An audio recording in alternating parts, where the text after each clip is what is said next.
జీవన జ్యోతి. శుభోదయం. ఈ వారం జీవనజ్యోతి కార్యక్రమానికి స్వాగతం. ఈ వారం జీవనజ్యోతిలో చర్చించిన జీవన సమస్యలు మరొక్కసారి చూద్దాం. ముందుగా అతి చెమట సమస్య నివారణకు డాక్టర్ గాయత్రి దేవి గారు తెలియజేసిన ఆయుర్వేదంలోని పరిష్కార మార్గాలను ఇప్పుడు చూద్దాం. మామూలుగా ఏంటంటే మనకి శరీరంలో తయారైనటువంటి మలినాలు బయటకు పోవడానికి రకరకాల పద్ధతులు సృష్టిలోనే మనకు ఉన్నాయి. అందులో కొంచెం ఘన పదార్థాలన్నీ కూడా మలం ద్వారా పోతుంటాయి, ద్రవ పదార్థాలు కొన్ని మూత్రం ద్వారా పోతుంటాయి, కొన్ని ద్రవ పదార్థాలు వాయు పదార్థాలు కూడా మనకి చెమట ద్వారా బయటకు వెళ్ళిపోతూ ఉంటాయి. అంటే అన్ని సిస్టమ్స్ చక్కగా పక్కగా పనిచేస్తూ ఉంటాయి. కొంతమందిలో కొంచెం ఎక్కువ చెమట పట్టడానికి కొన్ని మానసిక కారణాలు, కొన్ని శారీరక కారణాలు ఉంటుంటాయి. మానసిక కారణాలు ఎక్కువ మందిలో ఉంటూ ఉంటాయి. ఒకటి ఏంటంటే మనసు కొంచెం ఆందోళనగా ఉన్నట్టయితే కనుక తొందరగా చెమట ఎక్కువ పడుతూ ఉంటుంది. అంటే మనసుకి నర్వస్ సిస్టమ్కి చాలా సంబంధాలు ఉంటూ ఉంటాయి. అంటే మనసు కనుక ఆందోళన పడుతూ ఉంటే కనుక నర్వస్ సిస్టమ్ కొంచెం ఎక్కువగా పనిచేసి ఎక్కువ చెమట పట్టడం అనేటువంటి జరుగుతూ ఉంటుంది. అలాగే టెన్షన్గా ఉన్నప్పుడు కూడా కొంచెం చెమటలు ఎక్కువ పడుతూ ఉంటాయి. అందరికీ అది అనుభవంలో ఉంటూ ఉంటుంది కదా. ఈ టెన్షన్గా ఉన్నప్పుడు కూడా మనకి ఆటోనామిక్ నర్వస్ సిస్టమ్ అని మన నర్వస్ సిస్టంలో రకాలు ఉంటుంటాయి. ఆ సిస్టమ్ కొంచెం ఎక్కువగా పనిచేసి ఎక్కువగా చెమట పట్టి మనకి అతి చెమట అనేటువంటి కనిపిస్తూ ఉంటుంది. ఈ మానసిక కారణాలే కాకుండా ఏంటంటే శరీరంలో ఉండేటువంటి కొన్ని సిస్టమ్స్లోనే కొంతమందిలో కొన్ని తేడాలతోటే ఉండడమే అలా ఉంటూ ఉంటారు అనమాట. ఒకటి ఏంటంటే పిత్త ప్రకృతి అని చెప్తాం. ఆయుర్వేదంలో చెప్పేటప్పుడు వాత ప్రకృతి, పిత్త ప్రకృతి, కఫ ప్రకృతి అని చెప్పుకుంటూ ఉంటాం కదా. అందులో పిత్త ప్రకృతి ఉన్నటువంటి వాళ్ళకి కొంచెం చెమట ఎక్కువగా పట్టడం అనేటువంటిది చాలా సహజంగా ఉంటూ ఉంటుంది. బై నేచరే వాళ్ళకి చెమట ఎక్కువగా ఉంటుంటుంది అనమాట. అలాగే ఇంకొకటి ఏంటంటే ఆటోనామిక్ నర్వస్ సిస్టమ్ అని ఇప్పుడే అన్నాను కదా, మనకి 2-3 రకాల నర్వస్ సిస్టమ్లు ఉంటుంటాయి. అందులో ఆటోనామిక్ నర్వస్ సిస్టమ్ అనేటువంటిది కొంతమందిలో కొంచెం ఎక్కువగా ఇరిటేట్ అవుతూ ఉంటుంది. అలాగా దానికి కంట్రోల్ లేకుండా ఉన్నటువంటి వాళ్ళలో ఏమవుతుందంటే ఈ అరిచేతుల్లోనూ పాదాల్లోనూ బాగా ఎప్పుడు తడిగా ఉంటూనే ఉంటుంది అనమాట. ఎప్పుడు చూసినా ఆ చెమట పడుతున్నట్టే. వాళ్ళు ఏమి కంగారు పడరు, ఆందోళన పడరు, ఏమీ లేకపోయినా కూడా ఎప్పుడు నీళ్లు కారుతున్నంత తడిగా ఉంటూ ఉంటుంది. వాళ్ళ చెప్పులు చాలా తడి. వాళ్ళకి షేక్ హ్యాండ్ ఇద్దామని చేయి పట్టుకున్నామంటే తడి చేతుల్లో ఉంటూ ఉంటాయి. ఏమైనా తడిని పుట్టుకుని వచ్చావా అన్నంత ఎక్కువ తడిగా ఉంటూ ఉంటాయి. అవేంటంటే వాళ్ళకి ఆ నర్వస్ సిస్టంలో ఉండేటువంటి కొన్ని సహజంగానే కొన్ని లోపాలతో పుట్టడం వల్ల వాళ్ళకి అటువంటి సమస్యలు ఉంటూ ఉంటాయి. అలాగే ఇంకొకటి ఏంటంటే శరీరంలో మేధస్సు అంటే ఫ్యాట్ ఎక్కువగా ఉన్నటువంటి వాళ్ళలో, అంటే బాగా లావుగా ఉన్నటువంటి వాళ్ళలో, అధిక బరువు ఉన్నటువంటి వాళ్ళలో ఏంటంటే వాళ్ళకి కొంచెం కొవ్వు శాతం శరీరంలో ఎక్కువగా ఉంటూ ఉంటుంది. అలా కొవ్వు ఎక్కువగా ఉన్నటువంటి వాళ్ళలో ఈ చెమట అనేది బాగా ఎక్కువగా తయారవుతూ ఉంటుంది. అటువంటి వాళ్ళకు కూడా ఎక్కువ చెమట పట్టడం అనేటువంటిది మనం గమనిస్తూ ఉంటాం. అలాగే కొంతమంది శరీరంలో ఏంటంటే బయట ఉండేటువంటి వేడికి కొంచెం ఎక్కువగా రియాక్ట్ అయ్యేటువంటి ఒక లక్షణం ఉంటూ ఉంటుంది. కొంచెం వేడి ఉన్నా సరే ఆ శరీరం ఎక్కువగా రియాక్ట్ అయిపోయి దాన్ని బ్యాలెన్స్ చేయడం కోసం అని చెప్పి ఎక్కువగా చెమటని ఉత్పత్తి చేస్తూ ఉంటుంది. ఇలాగ ఈ సమస్యలని నేను చెప్పలేము, ఇవేం పెద్ద సీరియస్ సమస్యలేం కాదు. ఇటువంటి కండిషన్స్లో చెమట కాస్త ఎక్కువగా పట్టడానికి అవకాశం ఉంటూ ఉంటుంది. అయితే ఇది రెగ్యులర్గా ఇలా కాకుండా కొన్ని అనారోగ్యాలు, కొన్ని ఇబ్బందులు ఉన్నప్పుడు కూడా బాగా చెమట పట్టడం అనేటువంటిది ఒక వ్యాధి లక్షణంగా కూడా చూస్తూ ఉంటాం. అంటే ఏంటంటే ఇప్పుడు కొన్ని గుండె జబ్బులు లాంటివి ఉన్నాయనుకోండి, అంటే హార్ట్ అటాక్ లాంటిది వచ్చే ముందు బాగా చెమటలు పట్టేయడం ఒక లక్షణంగా ఉంటూ ఉంటుంది. అలాగే షుగర్ ఉన్నటువంటి వాళ్ళకి ఆ షుగర్ బాగా తగ్గిపోయి అంటే లో షుగర్ అయిపోతూ ఉన్నప్పుడు కూడా ఒండంతా బాగా చెమటలు పట్టేస్తూ ఉంటుంది. ఈ అతి చెమట సమస్య ఉన్న వాళ్ళ కోసం ఇప్పుడు నేను 2 రకాలుగా వాడుకునేందుకు ఔషధాలు చెప్తాను. ఒకటి ఏంటంటే చెమట పట్టేటువంటి భాగంలో ఒక పౌడర్ లాగా వాడుకునేందుకు, రెండోది సున్నిపిండి లాగా వాడుకునేందుకు 2 రకాలుగా చెప్పుకుందాం. అందులో మొట్టమొదటి తయారు చేసుకునేటువంటి ఔషధంలో మనం మొదటి తీసుకునేటువంటి మూలిక, మొదటి ఔషధం కొరకు దిరిసెన చూర్ణం 50 గ్రాములు, లోధ్ర చూర్ణం 50 గ్రాములు, వట్టివేర్ల చూర్ణం 50 గ్రాములు, నాగకేసరాల చూర్ణం 50 గ్రాముల చొప్పున తీసుకుని ఈ చూర్ణాలన్నిటినీ బాగా కలుపుకొని భద్రపరచుకోవాలి. ఉపయోగించుకోవడానికి తగినంత చూర్ణానికి నీటిని చేర్చి చెమట ఉన్న చోట పూసుకోవాలి. రెండవ ఔషధం కొరకు చెంగల్వ కోస్ట్ చూర్ణం 50 గ్రాములు, జటామాంసి చూర్ణం 50 గ్రాములు, చందనం చూర్ణం 50 గ్రాముల చొప్పున తీసుకుని ఈ చూర్ణాలన్నిటినీ బాగా కలుపుకొని భద్రపరచుకోవాలి. ఉపయోగించుకోవడానికి స్నానం చేసేటప్పుడు తగినంత ఉలువ పిండిని కలిపి సబ్బుకు బదులుగా ఈ చూర్ణాన్ని వాడుకోవాలి. అతి చెమట సమస్య నివారణకు యోగ బ్రహ్మ శ్రీ దండు సత్యనారాయణరాజు గారు తెలియచేసిన యోగాలోని పరిష్కార మార్గాలను ఇప్పుడు చూద్దాం. ప్రణామ ఉష్ట్రాసనం, కమండల అధోముఖాసనం, సాధన చేయటం ద్వారా అతి చెమట సమస్యను నివారించుకోవచ్చు. ప్రణామ ఉష్ట్రాసనం. ఈ ఆసనం సాధన చేయడానికి ముందుగా మోకాళ్లపై నిలబడి చేతులు రెండింటినీ వెనక్కి పోనిస్తూ వీపుపై ప్రణామ ముద్రలో ఉంచి శరీరాన్ని వీలైనంతగా వెనక్కి వంచి తలను వెనక్కి విరిచి ఉంచాలి. శ్వాస సాధారణంగానే తీసుకోవాలి. ఇలా ఈ ఆసనం రోజు 6 నుండి 10 సార్లు సాధన చేయవచ్చు. రెండవ ప్రక్రియ కమండల అధోముఖాసనం. ఈ ఆసనం సాధన చేయడానికి ముందుగా కూర్చొని కుడి కాలును ముందుకు చాచి ఎడమ కాలును 2 చేతుల సహాయంతో పైకెత్తుతూ ఎడమ మోచేతిపై ఉంచి ఇప్పుడు శరీరాన్ని కుడివైపు వంచుతూ కుడిపక్క నేలపై బోర్లా పడుకొని కుడి కాలును వెనక్కి చాచి చేతుల్ని ఇరుపక్కలా చాచి ఉంచాలి. శ్వాస సాధారణంగానే తీసుకోవాలి.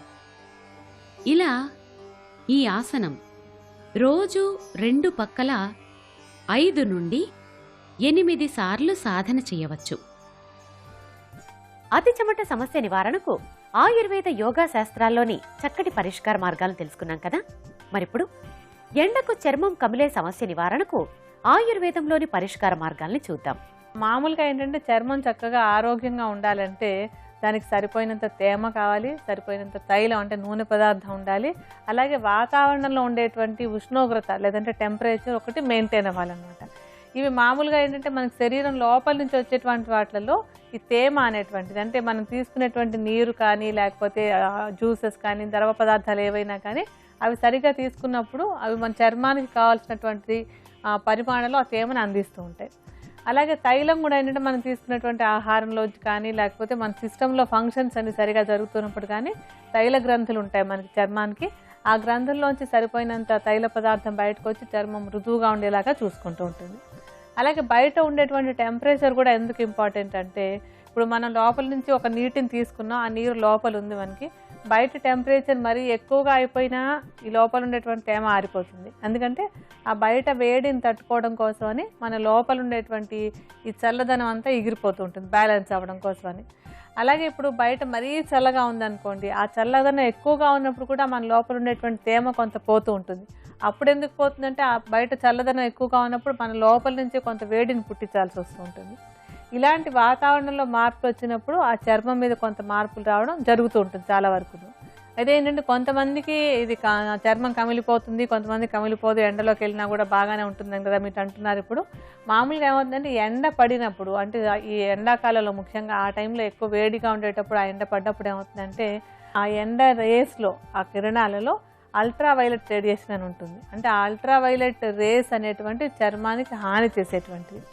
ఆ రేస్ అంటే ఆ కిరణాలు ఈ చర్మం మీద పడ్డప్పుడు చర్మం మీద కొన్ని మార్పులు జరిగి అక్కడ అంటే రక్తనాళాల్లోనూ వాటిల్లోనూ కొంచెం వ్యాకోచాలు అవి జరగటం వల్ల కొంచెం కమిలిపోయినట్టుగా అయిపోతూ ఉంటుంది.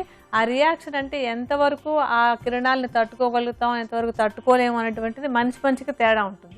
కొంతమంది చర్మానికి అది పడ్డా కూడా తట్టుకోగలిగినటువంటి శక్తి ఉందనుకోండి, వాళ్ళలో పెద్దగా మార్పు రాకపోవచ్చు. ఈ చర్మం కొంచెం సున్నితంగా ఉన్నటువంటి వాళ్ళలో ఏమవుతుందంటే ఈ అల్ట్రావైలెట్ కిరణాలు వాళ్ళ మీద పడ్డప్పుడు ఆ చర్మం ఎక్కువగా రియాక్ట్ అయిపోయి కొంచెం కమిలిపోవడం అనేటువంటి జరుగుతుంటుంది. అలాగే ఇంకా ఏంటంటే ఈ ఎండ వేడి పడ్డప్పుడు మన చర్మంలో ఉండేటువంటి తేమ కూడా కొంత ఎగిరిపోతూ ఉంటుంది. అలా ఎగిరిపోవడం వల్ల కూడా కొంచెం తొందరగా చర్మం కమిలిపోతూ ఉంటుంది. ఇప్పుడు మనం ఏంటంటే ఒక మూలికల చూర్ణాన్ని తయారు చేసుకుందాం. ఆ చూర్ణాన్ని స్నానంలో సబ్బుకు బదులుగా వాడుకోవడం కోసం అనమాట. ఈ చూర్ణంలో మనం మొట్టమొదటి తీసుకోబోయేటువంటిది ఏంటంటే బావంచాల చూర్ణం 25 గ్రాములు, వట్టివేర్ల చూర్ణం 25 గ్రాములు, ఖర్జూరాల చూర్ణం 25 గ్రాములు, చందనం 25 గ్రాములు, తుంగముస్తల చూర్ణం 25 గ్రాముల చొప్పున తీసుకుని ఈ చూర్ణాలన్నిటినీ బాగా కలుపుకొని భద్రపరచుకోవాలి. ఉపయోగించుకోవడానికి తగినంత చూర్ణానికి సమానంగా శనగపిండిని కలుపుకొని సబ్బుకు బదులుగా వాడుకోవాలి. ఎండకు చర్మం కమిలే సమస్య నివారణకు యోగాలోని పరిష్కార మార్గాలను ఇప్పుడు చూద్దాం.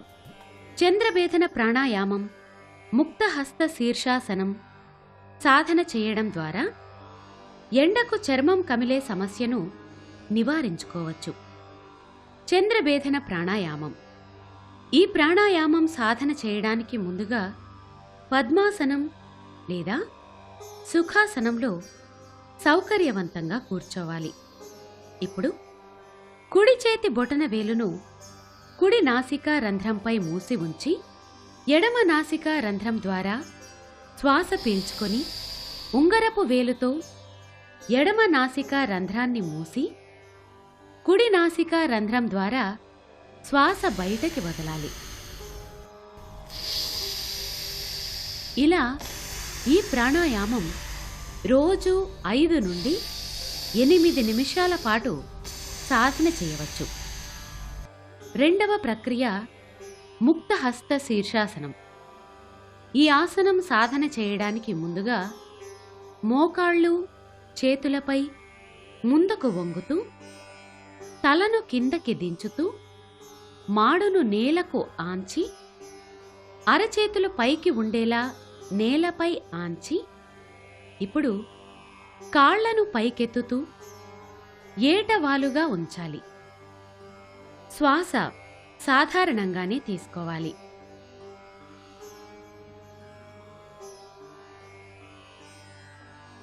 ఇలా ఈ ఆసనం రోజు 6 నుండి 10 సార్లు సాధన చేయవచ్చు. ఎండకు చర్మం కమిలే సమస్య నివారణకు ఆయుర్వేద యోగా శాస్త్రాల్లోని చక్కటి పరిష్కార మార్గాలను తెలుసుకున్నాం కదా. ధూమపానం వల్ల వచ్చే సమస్యల నివారణకు ఆయుర్వేదంలోని పరిష్కార మార్గాలను ఇప్పుడు చూద్దాం. ధూమపానం వల్ల శరీరంలో అన్ని అవయవాలకి హాని జరుగుతుంది.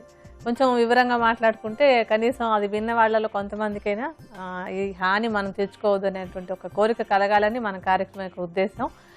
దీనిలో ఏంటంటే ధూమపానం అంటే మనకి చుట్ట కానివ్వండి, సిగరెట్లు కానివ్వండి, బీడీ కానివ్వండి, ఇలా రకరకాల ఫామ్స్లో ఉంటుంటాయి.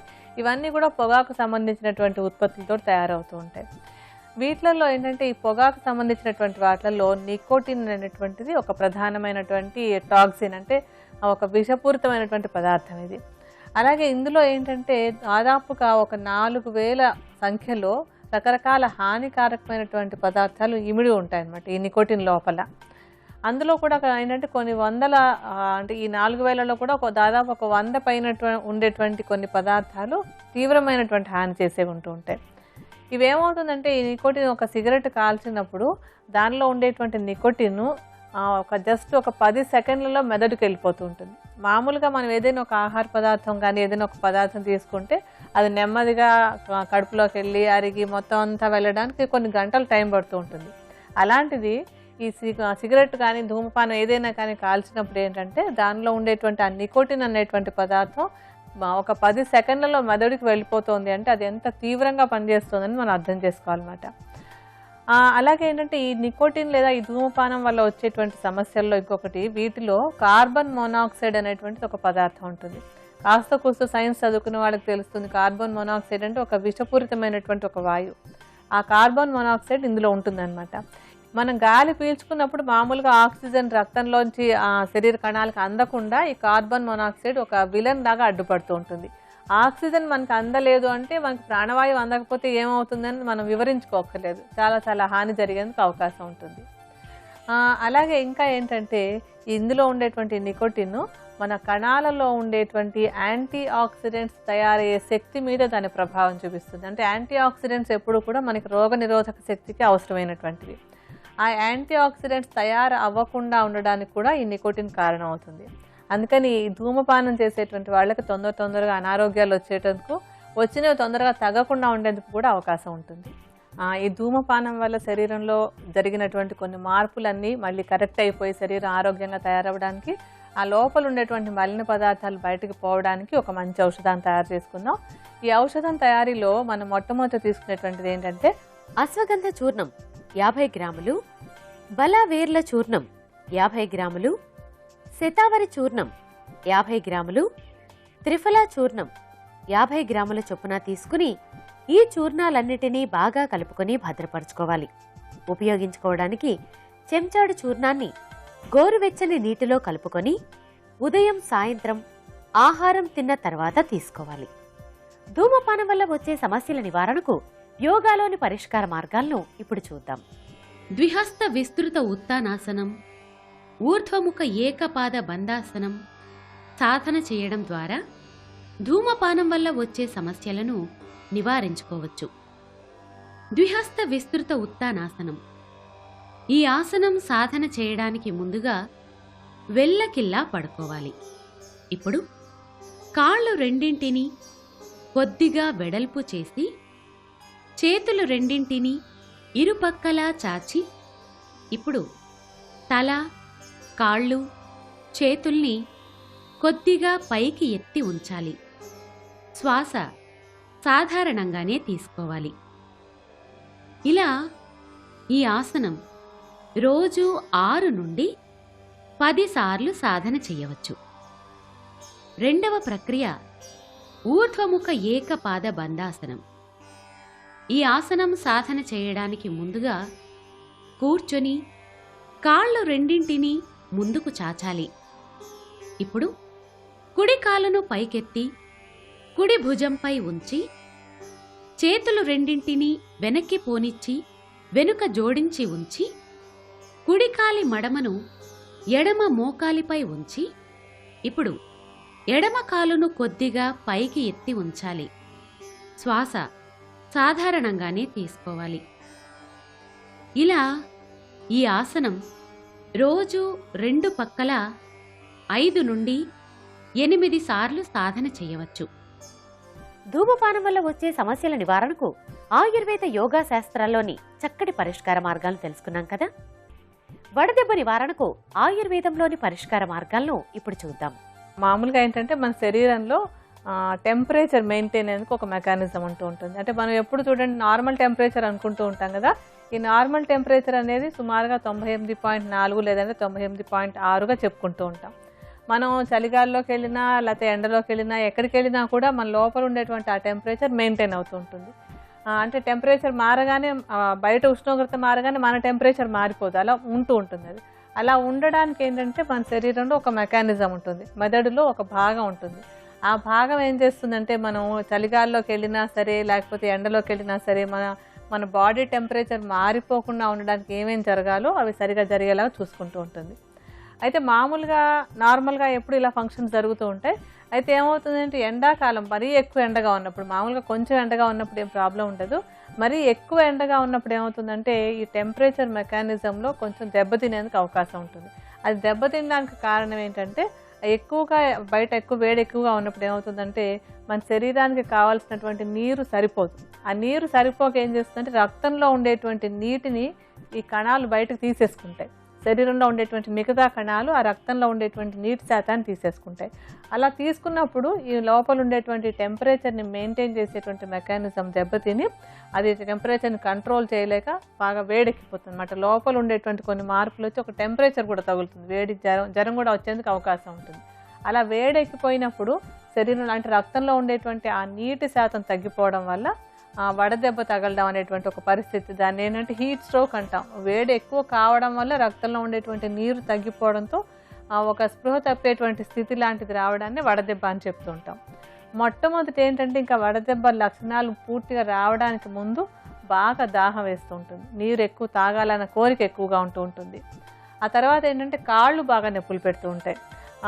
అంటే ఎండాకాలంలో కొంచెం కాళ్ళు లాగుతున్నట్టుగా ముఖ్యంగా ఏంటంటే ఈ పిక్కల భాగం అంటాం కదా, మోకాళ్ళ కింది భాగం, అక్కడ కనుక కాళ్ళు లాగుతున్నట్టుగా అనిపిస్తున్నాయి ఎండాకాలంలో అంటే ఇదేదో కొంచెం వడదెబ్బ తగిలే సూచనలు కనిపిస్తున్నాయని మనం గుర్తించవచ్చు. మనం పెద్దగా ఎండలోకి వెళ్ళకపోయినా కూడా కొంతమందిలో అలాంటి లక్షణాలు వస్తూ ఉంటాయి.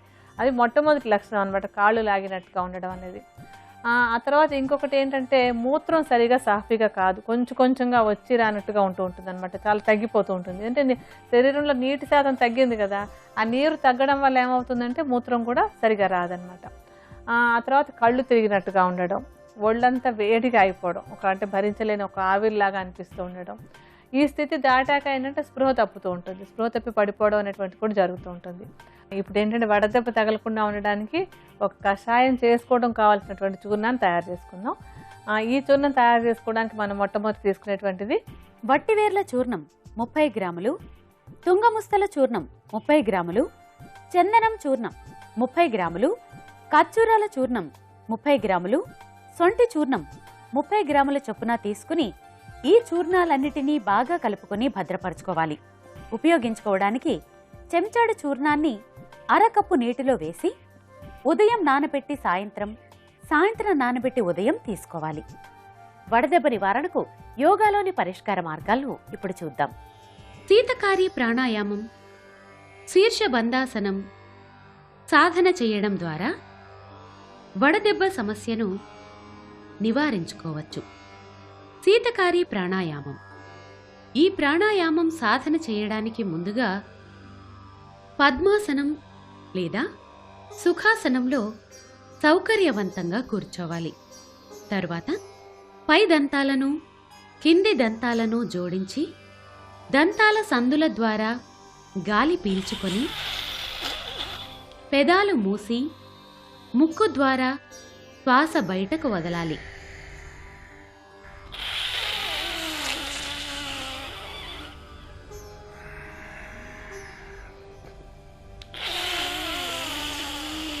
ఇలా ఈ ప్రాణాయామం రోజు 5 నుండి 10 నిమిషాల పాటు సాధన చేయవచ్చు. రెండవ ప్రక్రియ శీర్షబంధాసనం. ఈ ఆసనం సాధన చేయడానికి ముందుగా నిలబడి చేతులు రెండింటినీ పైకి తీసుకొని వస్తూ తల వెనుక భాగంలో జోడించి ఉంచి ఇప్పుడు శరీరాన్ని ముందుకు వంచుతూ ముఖాన్ని 2 మోకాళ్ల మధ్య ఉంచాలి. శ్వాస సాధారణంగానే తీసుకోవాలి.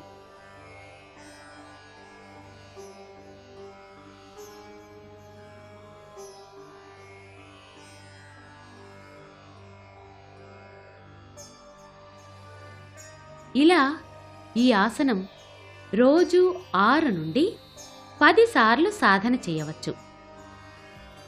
వడదెబ్బ నివారణకు ఆయుర్వేద యోగా శాస్త్రాల్లోని చక్కటి పరిష్కార మార్గాలు తెలుసుకున్నాం కదా. ఇది ఇవాల్టి మా ఈ వారం జీవనజ్యోతి కార్యక్రమం.